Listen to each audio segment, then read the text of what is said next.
Axırda çoxlu etirazlar baş verir, üsyanlar qalxır. Teymuri qoşunlarına Azərbaycanlar qovur buradan 1389-cu ildə. Başa düşdünüz? Teymuri qoşunları deməli Azərbaycanı tərk edir. Teymurun Azərbaycan birinci, üçüncü yürüyüşü olur. İkinci yürüyüşü olur 1392-95'də. Teymurların Azərbaycanın ikinci yürüyüşü olur 1392-95-ci illərdə. Teymur yenə gəlir Azərbaycana.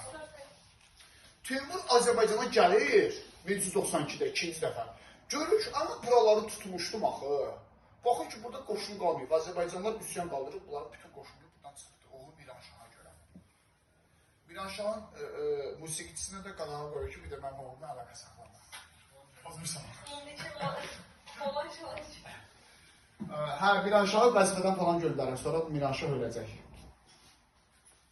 1392-95 Teymur yenə gəlir Azərbaycana hücum edir.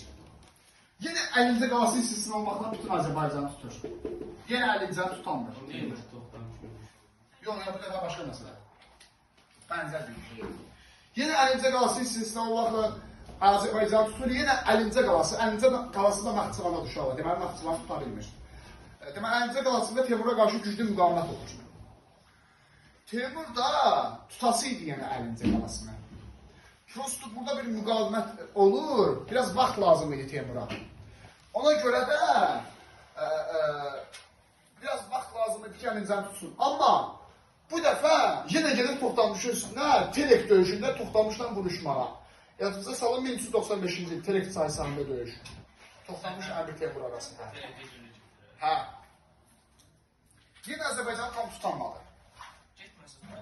Hə, getməsə tutasın. Toxtamış daha lazımdır. O əsas düşmənidir ona görə. Deməli, birinci yürüyüş 1386-89, ikinci yürüyüş 1392-95 hər ikisində də əlincə qalası istisna olmaqla bütün Azərbaycanı işğal edilir. Sonra üçüncü dəfə gəlir Azərbaycanın 1399-1400. Hə, bu dəfə birinci çəkilir özdə. Bütün Azərbaycan işğal edilir. Bu dəfə əlincə qalasıdır.